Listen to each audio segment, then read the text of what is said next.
Hi bros, എല്ലാവർക്കും നമസ്കാരം. അപ്പോൾ ഇന്ന് എൻ്റെ കയ്യിലുള്ളത് ഹാർലി ഡേവിഡ്സൻ്റെ 48 ആണ്. നമുക്ക് ആ 48ൻ്റെ എക്സോസ്റ്റ് നോട്ട് ഒന്ന് കേട്ടാലോ. ഇതിൽ വന്നിരിക്കുന്നത് വെച്ച് കഴിഞ്ഞാൽ വാൻസ് ആൻഡ് ഹൈൻസിൻ്റെ എക്സോസ്റ്റ് ആണ് ഇതിൽ വന്നിരിക്കുന്നത്.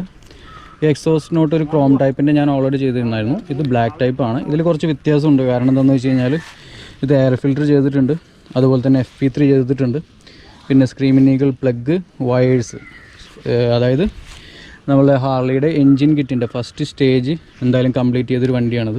അപ്പോൾ അതിനനുസരിച്ചുള്ള പെർഫോമൻസും കാര്യങ്ങളും ഇനീഷ്യൽ പിക്കപ്പും ടോർക്കും ഒക്കെ കുറച്ച് വ്യത്യാസം ഉണ്ടാകാൻ ചാൻസ് ഉണ്ട്. അപ്പോൾ അതിനനുസരിച്ചുള്ള ഒരു ഇനീഷ്യൽ പിക്കപ്പ് കാര്യങ്ങളൊക്കെ ഈ വണ്ടിക്ക് മറ്റുള്ള വണ്ടീനെ അപേക്ഷിച്ച് കൂടുതലായിരിക്കും. അപ്പോൾ നമുക്കിതിൻ്റെ എക്സോസ്റ്റ് നോട്ട് ഒന്ന് കേൾക്കാം. അതിൻ്റെ എൻജിൻ ഓൺ ചെയ്തു, ആക്സിലറീസ് മോഡ് പിന്നെ ഓൺ ചെയ്തു.